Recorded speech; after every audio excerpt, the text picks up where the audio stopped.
$25,000 versus $25 million. This is what a $25 million a year salary looks like versus a $25,000 a year salary. About 20% of Americans live on this amount of money or less. I want to show you the lifestyles of people who make this much money versus this much money and everything in between. I mean, this is obviously just kind of an exaggerated comparison. There's no way this is 25 mil.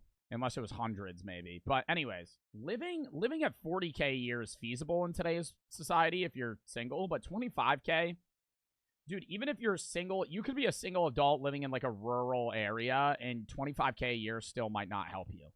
Because your rent, you would probably have to have roommates. The reason I want to look at these differences is because of this graph. It's going up, which is a problem. Let's start with $25,000 a year. What would y'all say is a good salary?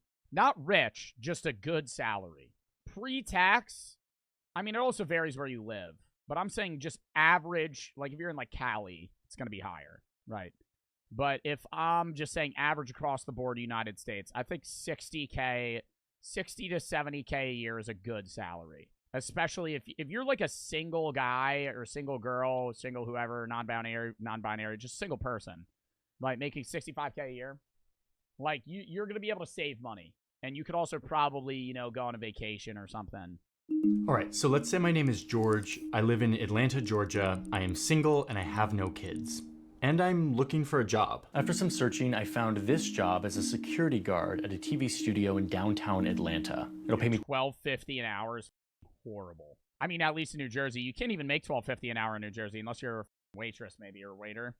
If you're in New Jersey, I think minimum wage is $15. $12.50 an hour, which is quite a bit more than the minimum wage of $7.25 an hour. $7.25. Fuck. What is that yearly? If you work 5 days, if you work 40 hours a week, it's 52 weeks a year. $7.50 an hour, or $7.25. $7.25 an hour is $290 a week, or $15,000 a year. You can't live on that. You can't live on that. I would say the majority of places where federal minimum wage is what the state minimum wage is, they're probably paying more.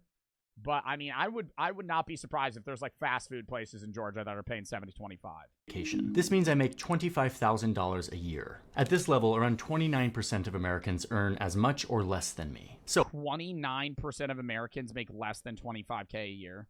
Dude, that is nuts. 54 percentile is 45K. Much or less than me. So how will I spend it? This comes out to be just over Is that factoring in people that don't have jobs? $2,000 a month that I have to spend. I gotta pay taxes. I gotta move my face cam for this because he's doing a bunch of math. That brings me down to $1,764 to live on this month. To calculate this next part for this income and all of the incomes we're looking at, I used some data from the US Bureau of Labor Statistics that shows that people in this income bracket spend about 41% of their pre-tax income on housing. 20%, or lowest 20%, 41% on housing alone. And they still have transportation, food, insurance, healthcare, entertainment, cash, contributions, apparel, services. What is the blue? What is blue? Because that's what average all these other ones are spending. I've got about $850 for all my housing expenses. That's nearly half my after-tax budget. I'll definitely be renting instead of owning a house at this budget. A lot of landlords these days require you to earn 3 times more the monthly rent. So I'm probably gonna need roommates if I'm gonna get approved for an apartment. All right, let's look at Craigslist. I really can't afford to live downtown, so I'm gonna look in the outskirts. And I found this place right outside the city. This is gonna work, and it's within my budget for rent and utilities. So how am I gonna get to my job? Bedroom looks like there's a ghost in there. This place right outside the city. That's scary. This is gonna work, and it's within my budget for rent and utilities. So how am I gonna get to my job, which is in downtown Atlanta? That's 20 minutes away from where I live. And like most American cities, there's not great public transportation here, so I'm gonna need to have a car. Let's just say in this assumption, and it's kind of a big assumption, right, he has $914 a month. How the fuck is he gonna get a car? That I already have a car. And let's assume it's this car. It's a 2004 Toyota Solara that I got on Facebook Marketplace. Lower income Americans spend more on their income for transportation than any other segment of the population. The data we'll use says about 15% of pre-tax income is spent on transportation. So like that's gas? $313 for gas, Oil change, tire change, car problems, yeah. insurance, parking, and saving up for maintenance and repairs. We gotta be pretty careful about how much extra driving we do, and hope that no big maintenance issues arise. According to this BLS data, I spend about 15% of my income on food. That includes both groceries and eating out. That's $313 a month for food. A lot of people think that this income bracket— You can't go out if you're spending $313 on food a month. You could go to a restaurant and eat for one, and that shit's gonna be $70 at least. If you go to like a fucking steakhouse, or even like you could go to like a Buffalo Wild Wings, and it's gonna be $50 just you on one drink, appetizer, food. All the time. But the reality is, the average order amount at McDonald's is between $7 and $8, so that will not get me through the month. That will get me through 13 days worth of food. So I gotta go to the grocery store. Unfortunately, in most lower income areas in this country, there aren't a ton of grocery stores, and the ones that are available are much less likely to carry fresh produce or other nutritious food. So I'm gonna see what I can do by stocking up on beans and rice, peanut butter and jelly, Wonder Bread, Top Ramen, freezer meals. For fresh options, I'll be looking at potatoes and some of the cheaper produce, and no eating out. Oh my god, dude, that's the worst diet ever.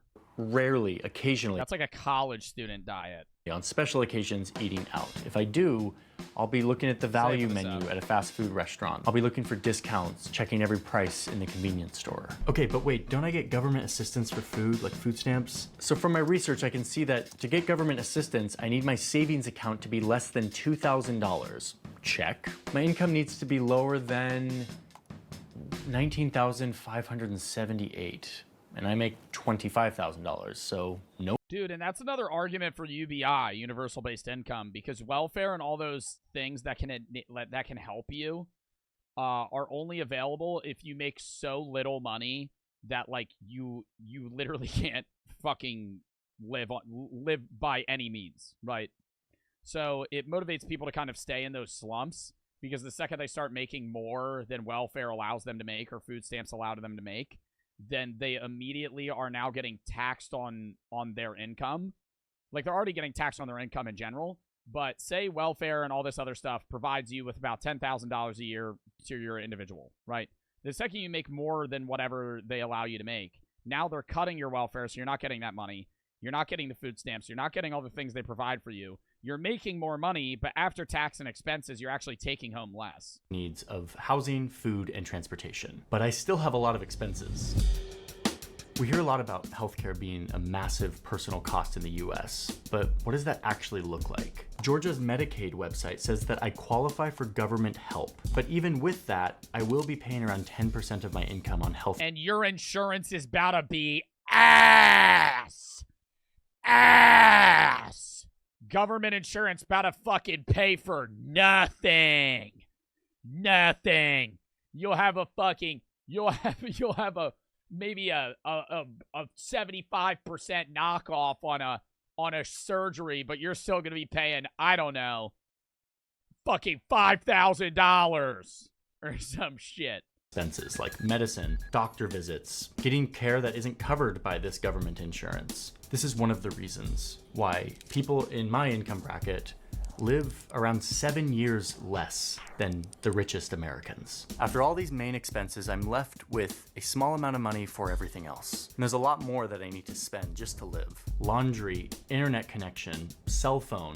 Yo, $80 to pay for all of that shit? That's impossible. That's actually impossible. Conservatively, that adds up to $105, not taking into account the overcharges and hidden fees. Like, you're starting to see what's happening here. This doesn't add up. Entertainment, fitness, and travel just isn't feasible. I have no emergency savings, no rainy day fund, and live in— And like, money doesn't buy happiness, but this is like, if you're somebody in this situation, your daily stress is money, right?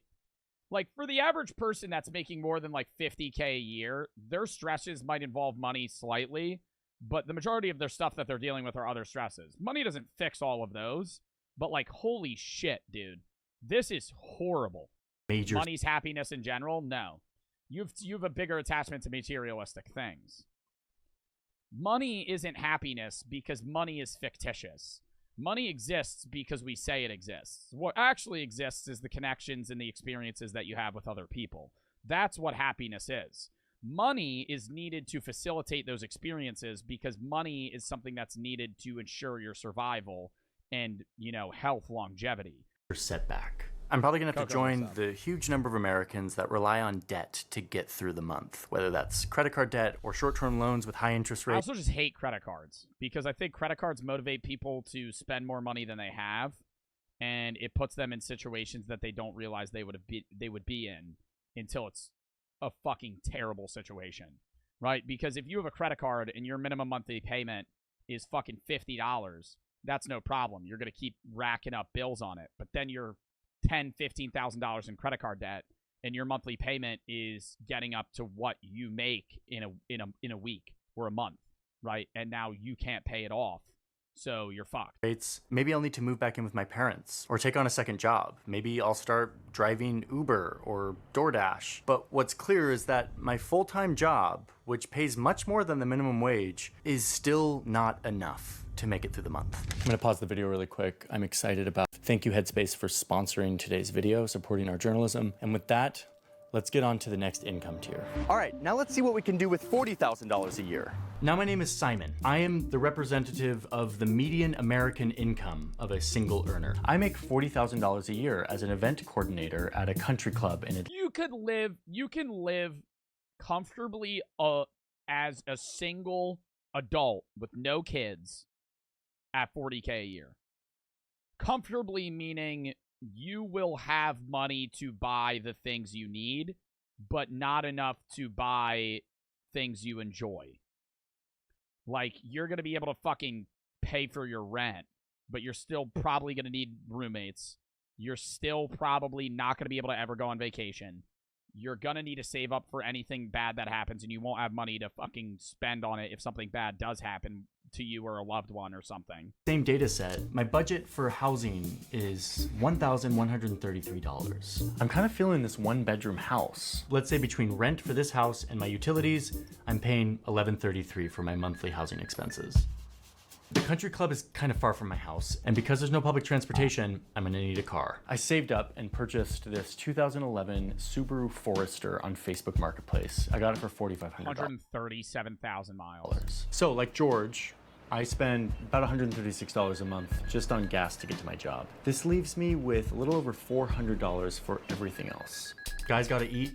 What am I gonna do for food? According to the BLS data, someone like me spends around $467 a month on food. I typically spend about $100 a week on groceries and can use the rest on a dinner out or two. I've got a Kroger grocery store 4 minutes away from my house. And at this point, I'm definitely cognizant of every price on these shelves. I'm using coupons, trying to get the best deal, but I have leeway to spend a little bit more on maybe a decent cut of meat or some fresh produce. Maybe I buy organic every once in a while. I can comfortably feed myself if I'm smart about how I spend and I don't eat out too much.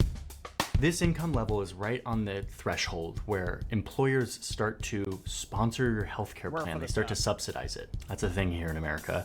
And luckily, my employer does. But even still, I spend $300 a month on health, medicine, out-of-pocket doctors, pre-deductible expenses, and now I get to pay for a gym. I signed up for this low-cost gym for $10 a month. So after covering these basic needs, Planet Fitness. I have $231 left for everything else, all of my other essentials. Laundry, cell phone, internet brings me down to $126. I will try to put some of this away for an emergency or a trip. Put it into a savings account with a good interest rate so it will grow over time. But to be honest, I'm probably gonna spend this on Brother, do not put it in a savings account. Not financial advice. Not financial advice. Not financial advice.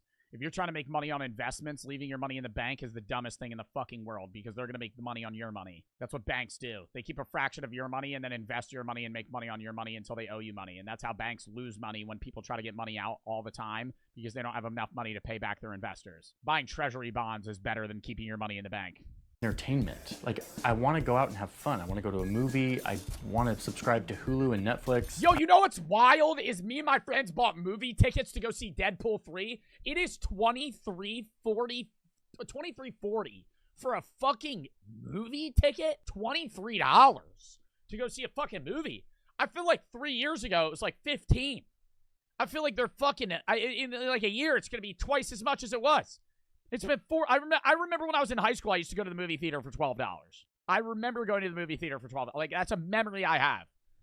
I might buy a book, might go out with some friends, and after all of that, I end up around zero. So all in all, I'm doing better than George, but not that much better. I've got some money left over at the end of the month, but an emergency expense would still leave me in debt.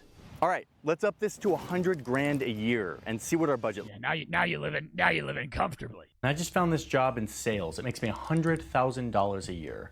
I'm officially in the six figures. I make 4 times more than George and double the median income that Simon makes. I'm now near the top 10% of earners in this country. My salary gives me $8,333 every month. $2,200 of that is gonna go to taxes. And I'm No! But for the case of our assumption, let's assume that I, Tim, have been saving for 10 years and I'm finally ready to purchase my first home. Zillow is telling me that I can afford a house that's around $314,000. I'm gonna buy this nice 1-bedroom townhouse in Atlanta. It's got these nice wood floors, all of this natural light. Oh wait, no. Looks like there's a condo fee. HOA!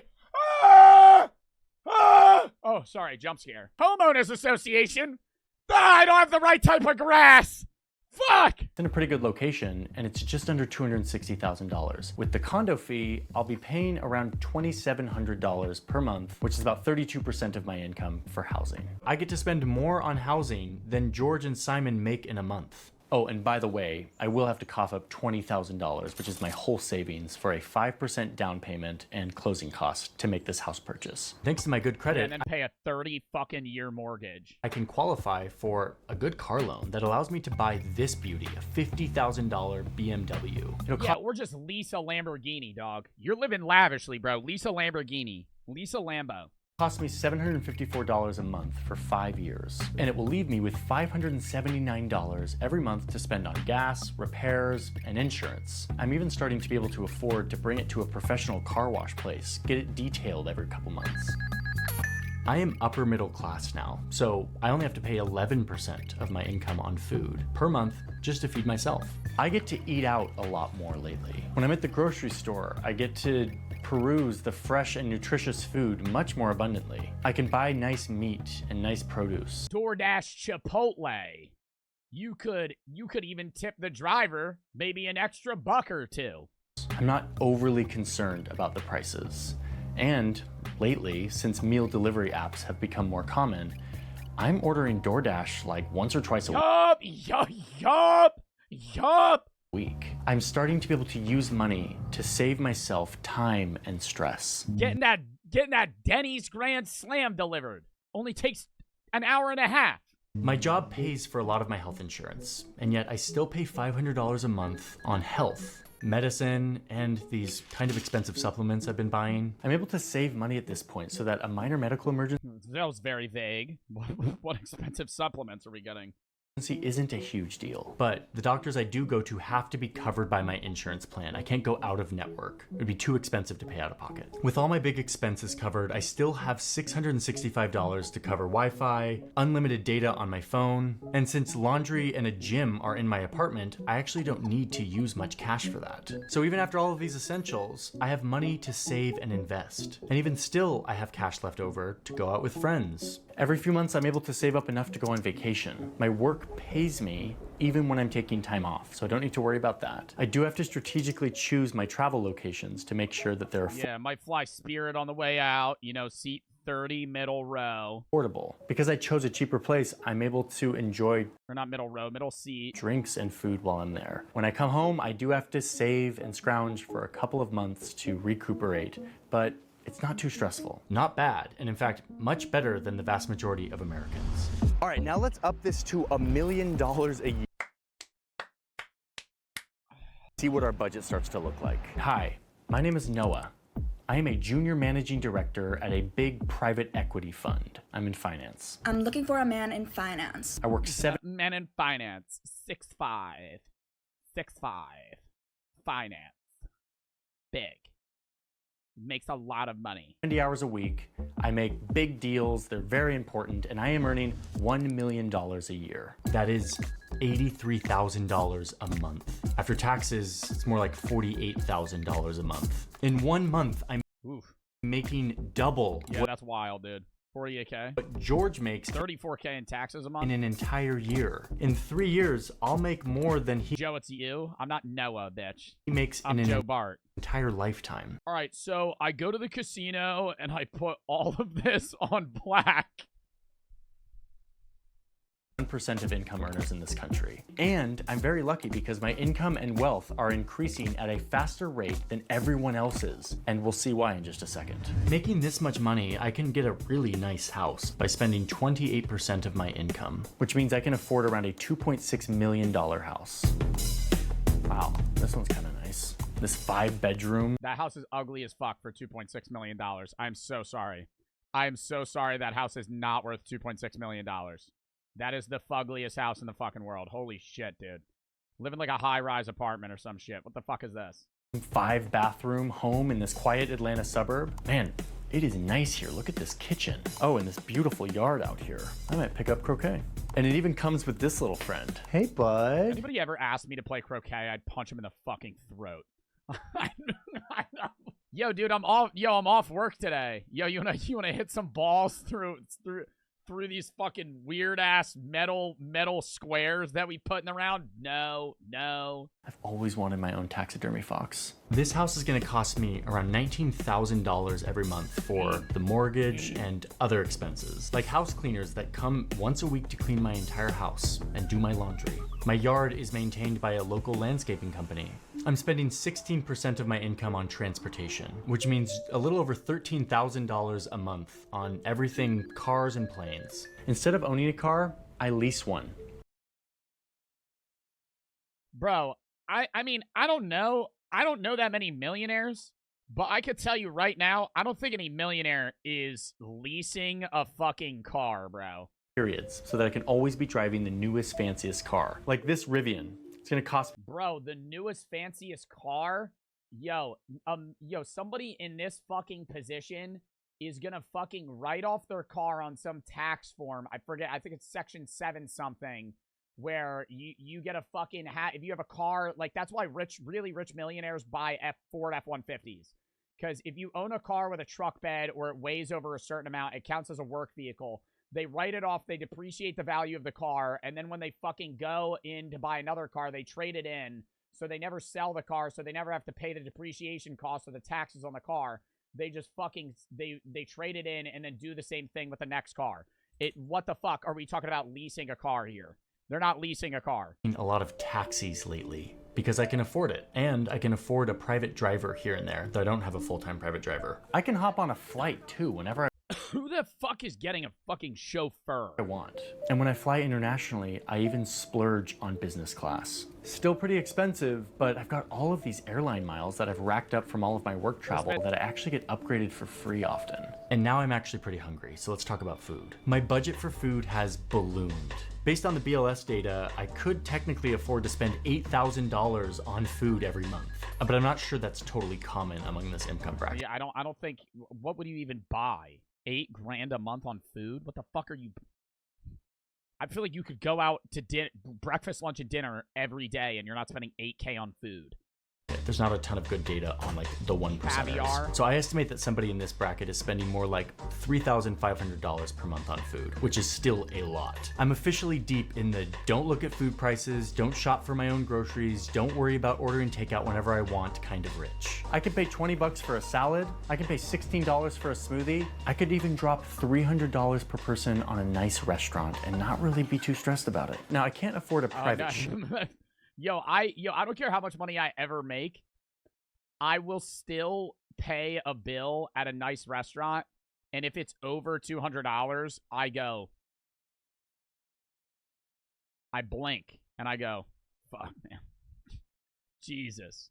Like, if I'm paying for, like, a birthday dinner or some shit, or if I'm with my friends and I bought a round of shots for everybody, that's what happens. That's where they get me. Right? When I go out with my friends and I'm 6 beers in and I'm like, I turn to 8 people, and I go, who wants a fucking shot? And then the next day, I check the fucking crumpled receipt in my pocket, and I spent $185 on fucking green tea shots. And I start rubbing my forehead and go, that was dumb. Chef yet, but I have opted for a high-end meal service that delivers dinners to my house. I have to work a lot. The difference is that per hour, my hours are much more financially valuable. George, Simon, and Tim all had to spend a lot of their hours cooking and cleaning and traveling around, but I can just pay to get a lot of that time back. I could technically afford to spend $4,000 a month on health, but again, we estimate that it's a little bit lower, more like $2,500, which would still mean a totally different healthcare world. I can go to any doctor, I can pay for a therapist out of pocket, I can easily afford to see a specialist for any kind of preventative care, physical therapy, elective surgeries, even stuff that isn't covered by my very good insurance. I can pay for it. I can pay out of pocket, and it's not too crazy for me. And even though I have a gym in my house because I converted one of the mini rooms into a gym, I actually pay for another nice gym membership at this luxury spa and gym so that Yo, rich people do Pilates, though. Yo, Chad, if you ever see me doing Pilates, that's how you know I got mad money.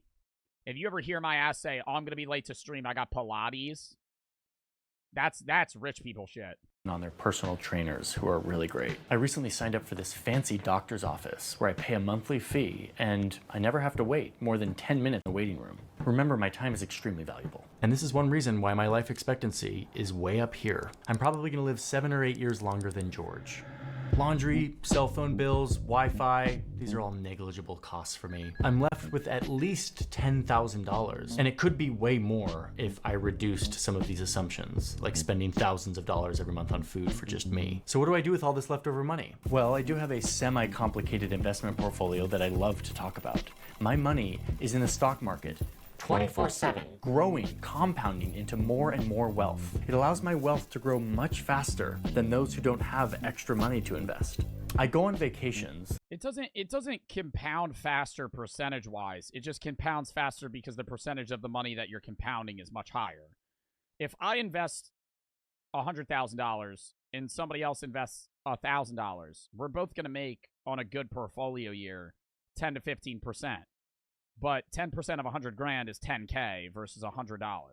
For international trips, I do sometimes splurge on business class tickets so I can lay down on the flight. What's interesting though is that even at this crazy income bracket, people can still blow their money every month, trying to keep up with their expanding lifestyle. But let's be clear, they're living unrecognizable lives to the previous income tiers we've talked about. So let's see what happens next. All right, now let's see what happens when we turn this into $25 million a year. A year? That's like past fuck you money. 25 mil a year. What's fuck you money? I would say over 2.5 mil a year is fuck you money. You could buy something that is so expensive just to spite someone. Like, I have a friend whose family's fairly rich, and his dad bought a Lamborghini because his neighbor bought a Lamborghini, and he makes like $3 million a year. You'll never hear about me because I am the owner of a highly successful national car wash chain. Or maybe I'm the CEO of Zillow or Chevron. Or maybe I'm a pretty famous celebrity and I make 25 million. Celebrities are making even more than that. Brad Pitt makes more than 25 million a year. That motherfucker's fucking pulling in $50 million a year. Noah was already in the top 1% of income earners, but now I am truly in the ranks of the global elite. And we need to pause and talk about how rich people think about their wealth. At this point, we have to start to rethink money because people at this income bracket think less about their yearly salary and more about the total value of all of the stuff they own, their net worth. Most of my pay is in stocks, not cash. I spend money knowing that I have all of these assets that I could sell if needed, even if it doesn't come to me in a paycheck every month. Which is actually really great because I'm not taxed on this stuff unless I sell it for cash. And even then, I'm taxed at like 15 to 20%, which means that in a lot of years, my tax rate will be less than Tim, who makes $100,000. And then they transition it to family members through trusts. And then they transition it to family members through trusts, or when they die and they don't pay a death tax, and then their family gets more money. and they get tax-free money after selling the stock. Dude, the loopholes in the government. I'm paying less of my Nuts. income in taxes than he is. This is very good for my net worth. So let's see what I can buy. Now, given my gargantuan income, I could technically afford this house. It has a pool, it's got this really cool statue, and this garden that looks like it's That really cool statue. straight out of Princess Looking like you're a Greek god walking into this fucking house. The hell is this shit? Diaries. I don't want to be a princess. But because I'm planning to buy my summer house in Italy this year, I'm gonna go with something a little bit more modest, like A this little one. more modest $15 million house. I really like this house. The doorknob in the shape of someone's hand, the animal print details, the golf room. Oh my god, so you shake their hand when you open the door? I love this golf room. I mean, what can I say? I'm Robert. I'm an eccentric boy.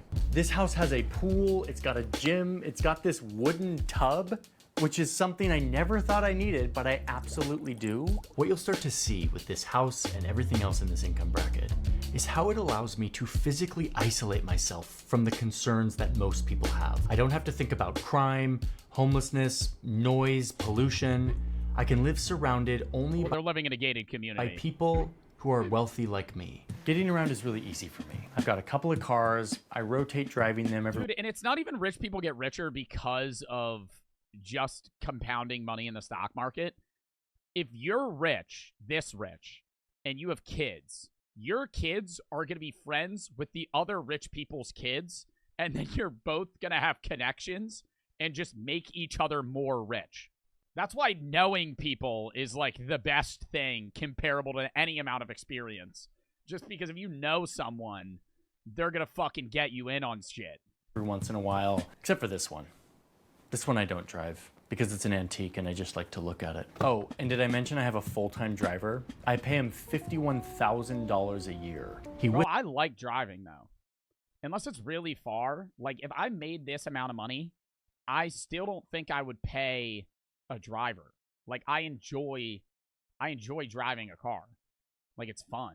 Whisks me around from important most meeting part. to important meeting. I'm spending 2 times what George makes in a year to pay for this, and it's totally worth it because it saves me time. When I travel, he drives me right. Dude, bro, you think I make $25 million a year? You're on crack.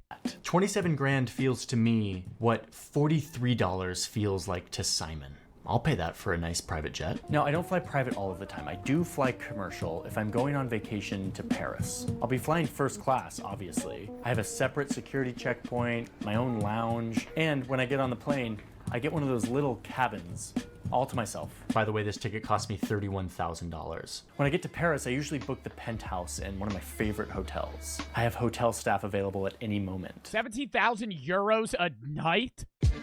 Do I cook? No, I do not. Bro, even if you're that rich, I feel like that's still just not perceivably worth it. Unless you're like a trust fund kid and you're born into that wealth. Like if you were like coming from like a middle class family and then started making 25 million a year, you're still probably not spending 17K on a fucking hotel.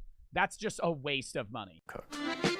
I enter grocery stores only when I feel like it would be fun to feel like a regular person for a moment. Hey, chef, do you want to cut this up for her? And yet, magically, when I open my refrigerator, everything I need is in there. It's all been fully Oh my God, San Pellegrino. designed by my nutritionist, purchased by my house manager, prepared by my personal chef.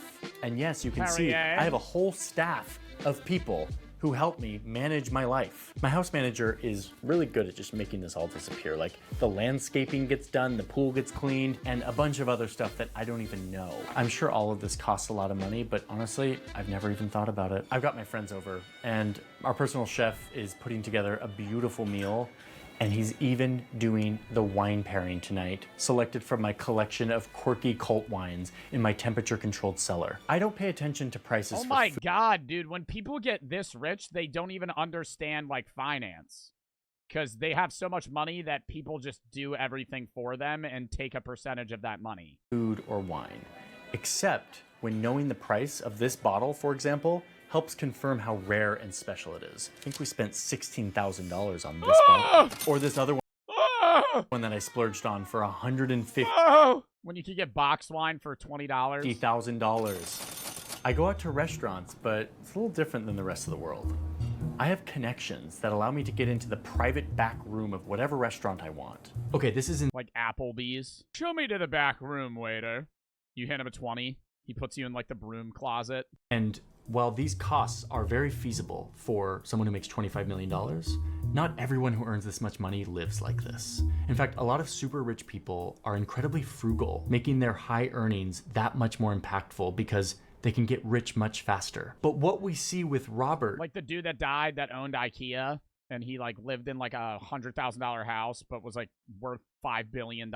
is that you actually could spend this much money on food and housing given your income. And many do. So in addition to my nutritionist and chef, I have a personal trainer and health coach who comes to my house every day and guides me through my workout. He even travels with me to keep me exercising while I'm on the road. I have a private doctor who is on call, who comes to my house. I pay her 20 grand a year just to be on call. She's available, and she'll come do whatever I need, like a quick steroid shot to my bum knee before I play a game of tennis. My healthcare is mostly preventative. I get all the scans and tests and routines done to ensure that I'm in tip-top shape. I can afford any surgery. Dude, they literally probably get like full body scan shit. Like they just know how their body is on a day-to-day basis.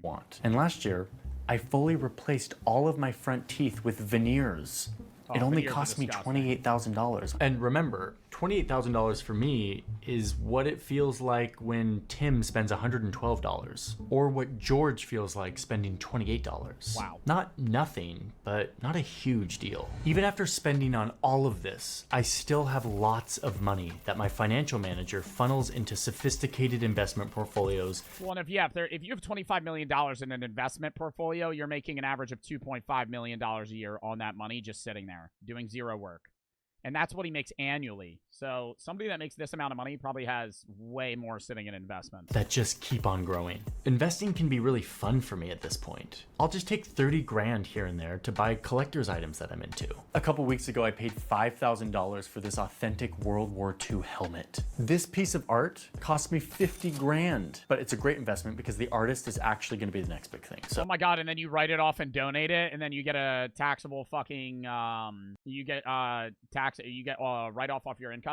it also contributes to my net worth because all of this retains and grows in value. And my clever accountant has recently mentioned that he found a way to occasionally sell this stuff and get a nice tax break on the profits. Now listen, I make a meaningful difference in my community with philanthropy. Like, I'm donating $500,000 to my family foundation, which is promoting education in the city. Funneling money and assets into this foundation allows me to get some really nice tax breaks, helps me avoid capital gains tax, and it gives me a buzz of feeling like I'm a generous millionaire. I even donated a few $100,000 to my nephew's private school last year. They didn't really need the money. Oh my God, when they have like the names of people, like the name of your building. Like, you ever walk into, like, a school, like, usually with colleges, and the library's named after someone? That's, like, a rich guy that donated, like, $1 million to make your fucking library. But now they're putting my name at the top of their donor list, which is, like, really great. And even after all of this, I've got tons of leftover income. I'm easily able to cover the mortgage on my secondary property in Lake Como. It's only $30,000 a month. And the views here are just fucking hell. Chef's kiss. I mean, look at it. One of my favorite. All right, I want to fucking fast forward. What is he going to say here? I will never experience life below this level of wealth. The difference between these levels of income is kind of hard to fathom. If you're in the $25 million camp, you make more in 1 hour than George makes in 6 months. In just one 8-hour workday, you're making more than George makes in 4 years. 100 years ago, the divide between the rich and the poor was incredibly stark in this country. The top 1% would bring home 20% of all of the income. But then look what happened. We kind of fixed it. We taxed the super rich. The working class organized and rose up, fighting for fair pay. And by the 1980s, it was more like 10% of the income went to the top 1%. But watch what happens next. We're going back up. Damn, dude. Top 1% has 20% of the American GDP wealth. We're leaving people like George in a trap. It's not hard to see why someone like George would have lost faith in our government and our institutions, and the concept of an American dream. The system is not working for George. Each cost leads to another cost, creating a poverty trap with no chance of getting out. Expensive housing. Wow. All right. I have to piss. That was a W video. I know what he's saying. I really enjoyed that. I know a lot of people didn't. I don't give a fuck. I really enjoyed watching that.